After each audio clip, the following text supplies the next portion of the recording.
The best time to get permanent Everlights for your home is right now. You'll get the best price of the year. You'll get installed quickly. And with Everlights, you'll have the brightest and longest lasting lights year-round. Show your colors for the 4th of July, for your team's game day, and you'll beat the Christmas rush. Best thing is no ladders or installer takedown for years and years to come. Everlights is your everyday lighting solution for your home or business. Click the banner for a free quote for the year's best deal. It was called the deadliest school shooting in history. It even surpassed Columbine. Parkland High School.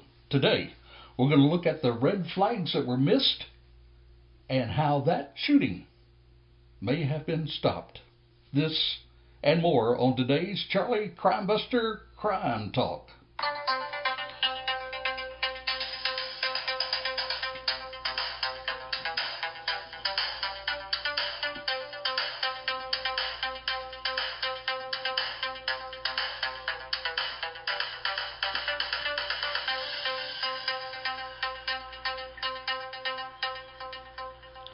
Well, good day and welcome to Charlie Crimebuster Crime Talk. It is a joy to have you on board today.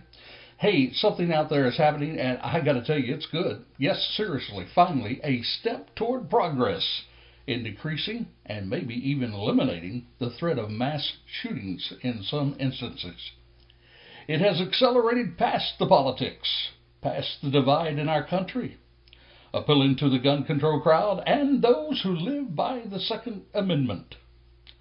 On today's podcast, we will show you not only what works to stop mass shootings, but what happens when this is ignored. Parkland High and the ignored red flags that could have saved lives. This and so much more on Charlie Crimebuster's Crime Talk. Thank you for joining us. We love to have you on the podcast. The great thing about a podcast, you can listen at your own convenience. We will make these recordings available to you on a weekly basis, and you can take your time, whatever time works for you, driving to work, driving back from work, sitting around the house, or just plain out there enjoying yourself and finding time to listen. The last episode, we shared with you about red flags to look for in a mass shooting. Hope you've heard that one. If not, go to our website, charliecrimebuster.com. Today, we're going to share with you the tragedy that comes when you ignore those red flags. Listen to this one, because I'm going to guarantee you that you will, from this point on, take such red flags seriously. Now, some time ago, not too long ago, Washington police arrested a high school student in a plot against his school after his mother, now get this, his mother found journal entries detailing the plans and then alerted authorities. You see, friend, this 17-year-old's journal, well, it contained information about an attack that the student was planning. This was at the College Place High School, and he was planning that attack, listen to this, on April the 20th, 2020. Which, of course, is the anniversary of the 1999 Columbine High School shooting. Now, the College Place Police Department said this in a press release. 12 students and one teacher were killed at Columbine High School in Littleton, Colorado. Now, that shooting still ranks as one of the worst mass shootings in U.S. history, as well as one of the deadliest episodes of school violence.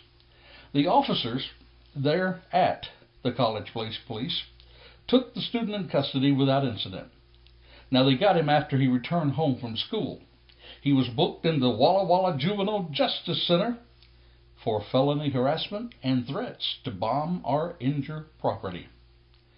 Now, the mother, of course, was very emotional, and according to Chief Troy, she loves her son, but he praised this teen's mom for calling the police.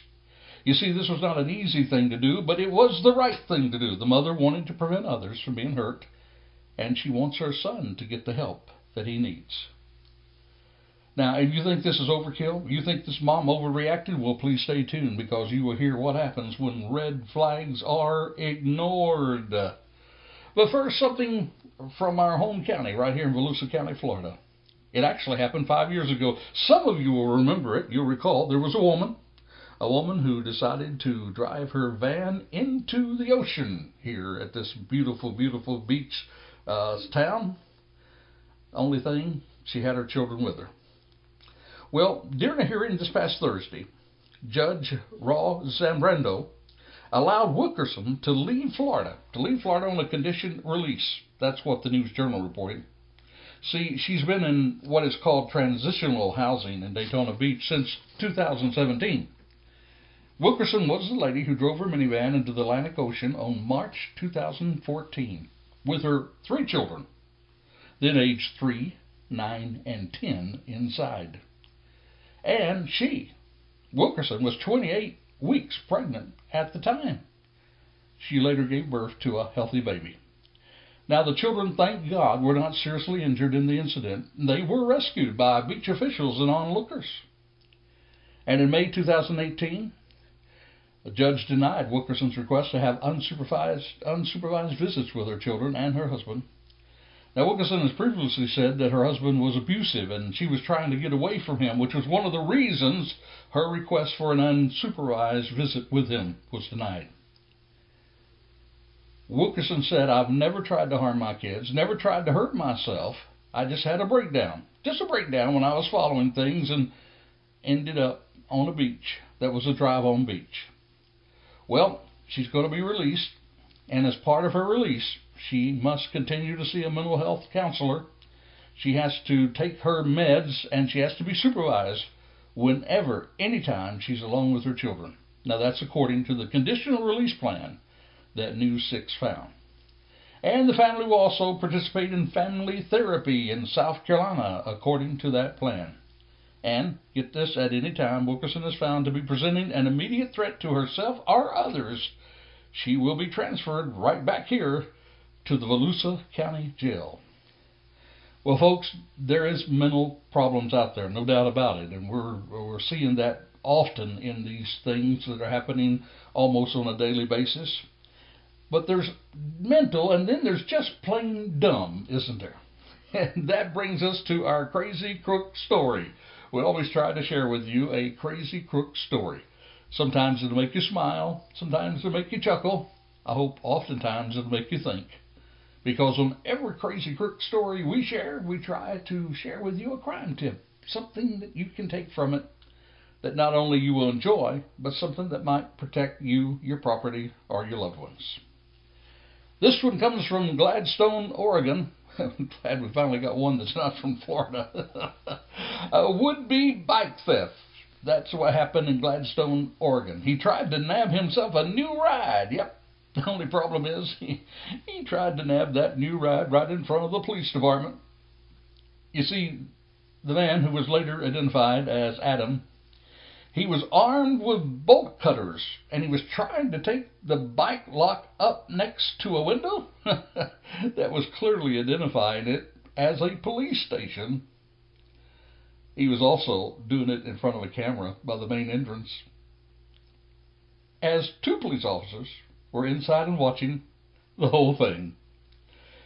The officers, brandishing a taser, eventually took a few steps outside to confront Adam, and they quickly arrested him. Well, you may think the moral of the story is, well, don't try to steal something right in front of a police station. But there's more to it than that.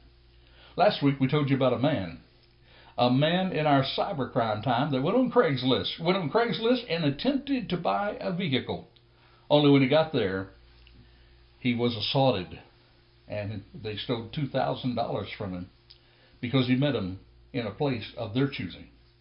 We mentioned on that program, and I'm going to mention on today's program, and use this in a reverse way to show you that a good way to meet somebody if you're trying to purchase something from them online that you have to see, you have to look at it, and you're going to transact business, a good place to do it would be at a police station, right in front of the cameras, right in front of the cops. For goodness sake, don't ever go to some place that you don't know where you're going to meet somebody you don't know who you're meeting. And if possible, bring somebody with you. Now, speaking of cybercrime, an imposter. An imposter is a person who pretends to be someone else. Now, they may pretend to be someone you know, maybe like a family member. They may even pretend to be somebody else, maybe an IRS agent, or a friend, or a person you feel you know but you've not met in person. Now, they may pretend to be working for the government, the IRS, or they may pretend to be from a company that you trust. Maybe a company you do business with, maybe your electric company. A company that can fix your computer. Well, that's a good one, and it happens often. A company that gives out prizes. Yep, you won a prize. Maybe a charity that asks for a donation, or maybe even somebody who's trying to get you a job, but they're imposters. And it's called imposter scams. Imposters are dishonest people. They want to steal your money, get your personal information. They may call you on the phone or send you an email or even a text. They may say they're from a tech company about a problem on your computer. They could say you owe the money to the IRS or maybe another government agency, or that there's a warrant for your arrest, or maybe you didn't show up for jury duty that you didn't even know anything about, or maybe you want a prize and you have to pay fees to get the prize. A friend's in trouble and they need your help. Or you got a check for too much money and you need to send back the extra. They may try to get you to pay them by asking you to buy a gift card, or they may ask you to wire money. They may say you have to pay that way. But there are always scammers trying to steal your money. Never, never, never, never send money to people you don't know, or when you're not sure they are who they say they are. Now, some good news along that line. This last week, 2 Los Angeles County women who were believed to be a part of a national fraud ring, they were arrested on suspicion of posing as employees from the IRS, the Internal Revenue Service.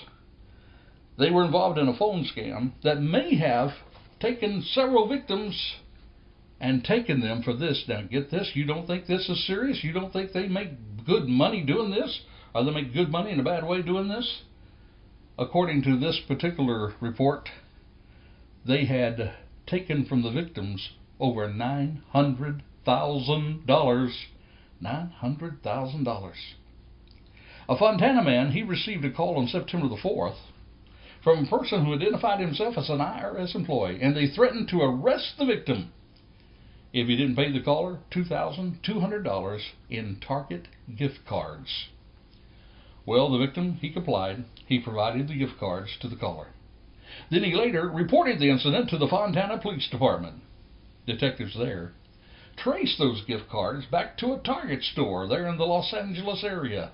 And then they found surveillance footage of a woman who redeemed them. That's according to the department. Now, Target's Loss Prevention Unit, they told the detectives they were looking into a similar incident that an Indiana University police officer was investigating. Now, after comparing the surveillance video from both cases, well, the detectives determined it was the same suspect seen redeeming the same gift cards both times. And then police identified 2 25-year-old women, Eileen Liu of Los Angeles and Jenny Hunley of Gardena, as suspects. The detectives served the search warrants at the 2 locations, and they found about $900,000 worth of new electronics, gift cards, and other items that were purchased with the gift cards. And that was just the one they caught. Wonder how much was taken before they got there and gone to who knows where. Now, it is unclear whether all the items of the gift cards were produced through this phone scam or how many victims were believed to have paid the callers. But it is apparent that these suspects were, get this, well organized. They preyed on victims' fear of arrest all across the nation. So if you get a call and it said, we're from the IRS and you owe money, don't believe them. Don't believe them. Don't ever send money where you're not exactly sure who, why, and where it's all happening. On Thursday, they were arrested and booked on theft by false pretenses and conspiracy to commit crime charges. And the other one was actually booked on conspiracy to commit crime charge. And now the scammers, I love this. The scammers, they went to the slammer. The scammer went to the slammer. I love it, don't you? Hey, talking about police officers investigating things, let me do a little cop talk. You see, what we do here at Charlie Crime Buster is 3 things. 1, we educate the public. We educate the public about crime, just like we did about the scam to you today. We also encourage the police. We show our support for police officers all over the country because police today are under attack in so many different ways. And so we encourage the public, we encourage the police, and then you know what else? We equip the crime fighter. We equip the crime fighter. Now, in encouraging the police, let me ask you to help me. Help me help them by all of us helping them together. You know what I used to hate when I was on the street as a police officer before retirement? One of my pet peeves was parents who play the cop as the bad guy, sometimes unintentional. I remember one time working at a fair, just walking around, trying to protect people and property, showing the flag, we call it. And one parent, I saw one mother say to her child, "See that cop over there? See that police officer right there? If you don't straighten up, he will come and arrest you." Bad, bad, bad, bad. They persisted. Finally, she came up and said to me, "Would you tell my child that if he doesn't straighten up, that you're going to arrest him?" Well, I decided I would talk to the child. I got down on eye level and I said, "Don't worry, son. We don't arrest little kids. We just arrest their irresponsible parents. Moms and dads that are bad. Has your mom and dad been mean to you?" Well, they got the point. My friend, don't paint the police officer as the bad guy before your children. Paint him as what he's supposed to do. A man who's willing to protect, a man or woman who's willing to protect and serve the public. A man or woman who every day put on their uniform and march into dangerous times, unknown dangers lurking everywhere. Men and women who lay their life on the line every single day for your safety. Now, don't get me wrong, my friend. There are bad apples everywhere. But I'll tell you, the majority, by far the way majority of police officers in this country are men and women who want to serve and protect. And today's story, we're going to talk about some officers, some law enforcement that blew it. Some law enforcement that, for one reason or the other, didn't really take seriously certain threats. Some law enforcement that, if they had been doing their job, might have saved some lives. And it is sad. Nicholas Cruz, he killed 17 people at his former high school in less than 5 minutes. On February the 14th, 2018, a gunman opened up fire with a semi-automatic rifle at the Stoneman Douglas High School in Parkland, Florida. He killed, in less than 5 minutes, 17 people, injured 17 others. Witnesses identified the shooter as Nicholas Cruz, a 19-year-old expelled student. He was the shooter. Cruz fled the scene on foot, tried to blend in with the other students. He was arrested without incident about an hour later in nearby Coral Springs. He did confess to being the perpetrator, and he was charged 17 counts of premeditated murder and 17 counts of attempted murder. Cruz's killing spree, by the way, friend, was the deadliest high school shooting in the United States history. It surpassed the Columbine High School massacre that killed 15. And the people that should have stopped him, well, my friend, that list includes a number of people. State social workers, mental health counselors, school administrators, yes, police, and even the FBI. All of them received warnings about this declining mental state and his penchant for violence. On September the 28th in 2016, just after he turned 18 years of age, Mr. Cruz, well, he told someone with the Florida Department of Children and Families that he planned to go out and buy a gun. They stated it was unknown what he was buying the gun for. Now, if you heard last week's program, we talked about some concerning issues. We talked about concerning emotional state. We talked about concerning criminal past history. Well, this guy had all of that going. And if he had all of that going, it wasn't as simple as someone going out and buying a gun. In fact, you would want to ask these people, if it was unknown why he was buying the gun, why didn't you find out why he was buying the gun? Why didn't you go a step further? Why didn't you peel the onion and find out if something's going on with this guy? Yep, I think it would have been a good time for these people to take the time to make the effort to find out why he was buying a gun, you think? Now, the social workers, they weren't alone in not stepping in to stop this killer. Unfortunately, the police and the FBI, they dropped the ball as well.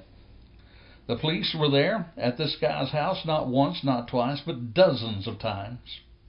And we've not even mentioned the deputy that was there at the scene, the deputy that was there at the school, the deputy that was there who knew more about that school perhaps than any other law enforcement officer who was responding to this tragic event. That one deputy failed to mass up the courage to go in and face the shooter.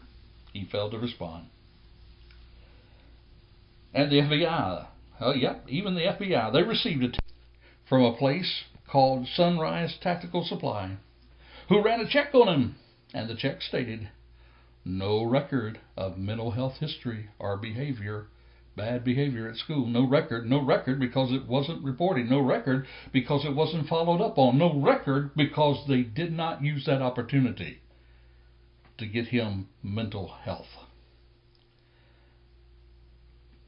Speaking of school, records there showed that over a dozen school officials had cited Cruz in a minimum of 41 disciplinary incidents. 41 times. We're not talking about just a kid who, showed up late a few times. 41. My friend, we're seeing more red here than you see on a fire truck when it comes to red flags.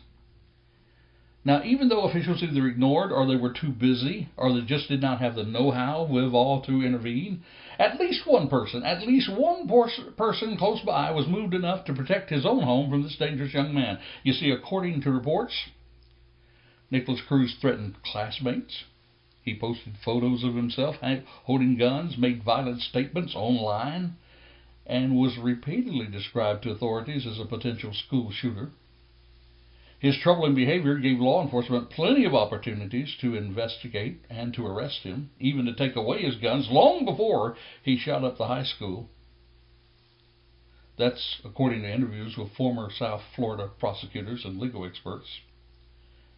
You see, in recent years, South Florida police detectives have arrested a slew of young men in unrelated cases who exhibited similar troubling behavior on a variety of different charges. Cops took them seriously. And according to an article by David Orval, there was a key misstep in February 2016. A Broward deputy responded to a report that the teenager planned to shoot up the school. An Instagram photo of the juvenile with a gun prompted the tip, according to a timeline. The deputy determined that Cruz possessed knives and a BB gun, but that information was not forwarded to a detective bureau or even to the intelligence unit, which routinely monitors possible violent offenders who post online. Rather, the information was sent back to Stoneman Douglas School Resource Officer. The resource officer, who was a deputy. I don't know whether it's the same one who didn't run it or not, but he was a deputy and nothing happened. You see, my friend, the standard isn't whether the information itself was arrestable, but whether law enforcement had an obligation to investigate a violation of the law. A detective should have been assigned. Subpoenas should have been sent to Instagram. They should have located the IP address. They should have verified that it was the same Cruz that's made all these threats. Cruz could have been arrested. Maybe he would have been diverted to a mental health court, but he would have been under some sort of supervision. Now, to add to all this, BuzzFeed comes with this information.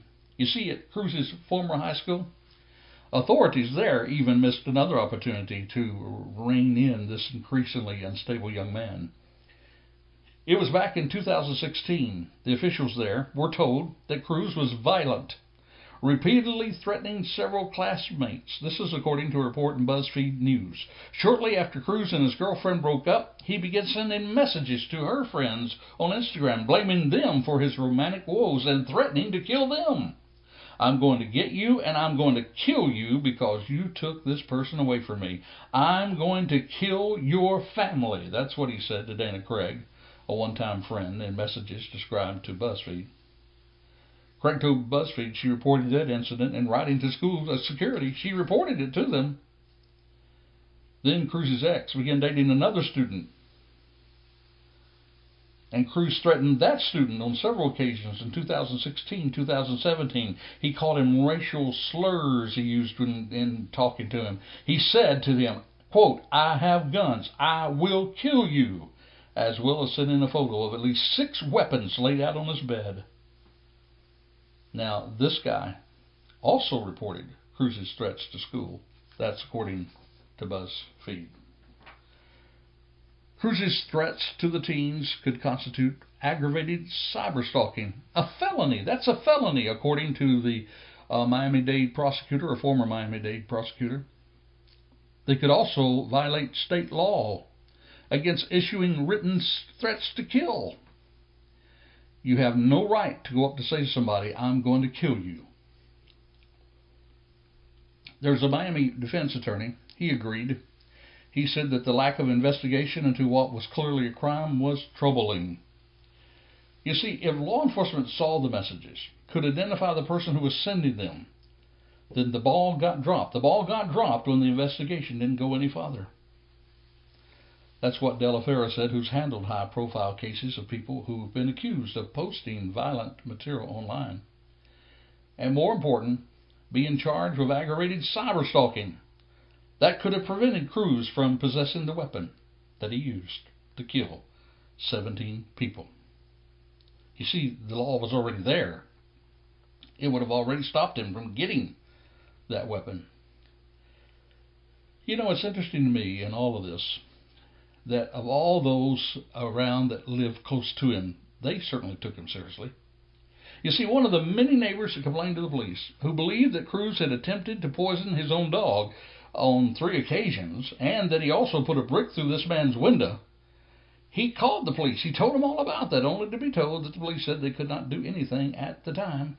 Well, this neighbor, he took it seriously. He took the caution to increase his security at his home. Sad, isn't it? Think about that. A layman who is not a professional investigator, he believed the threat was important enough to take major steps to protect his own home.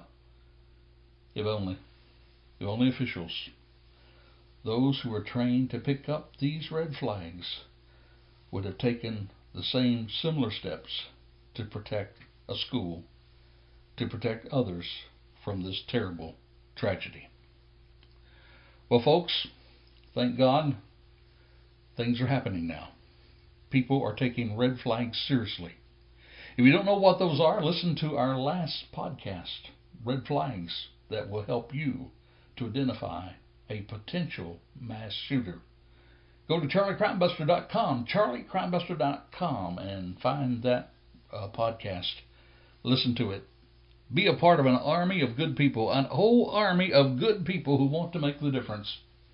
And it's been happening. A mother turned in her son. A father turned in his son. A classmate turned in a classmate. A friend turned in another friend. Arrests were made. Intervention took place. And mass shootings did not happen. This is Charlie Crimebuster, thanking you for joining us on today's program. As you think about these ignored red flags, don't you dare ignore red flags around you. You see, it would be better to err on caution than it would be to look online and see that another mass shooting at another school had occurred. Charlie Crimebuster here, thanking you for being a part of the program. Next week, we'll be back with more news that you can use and more tips on how to keep you and your family safe. Until this time, next time, this is Charlie Crimebuster saying, be safe, be alert, be vigilant. For the life you save may be your very own.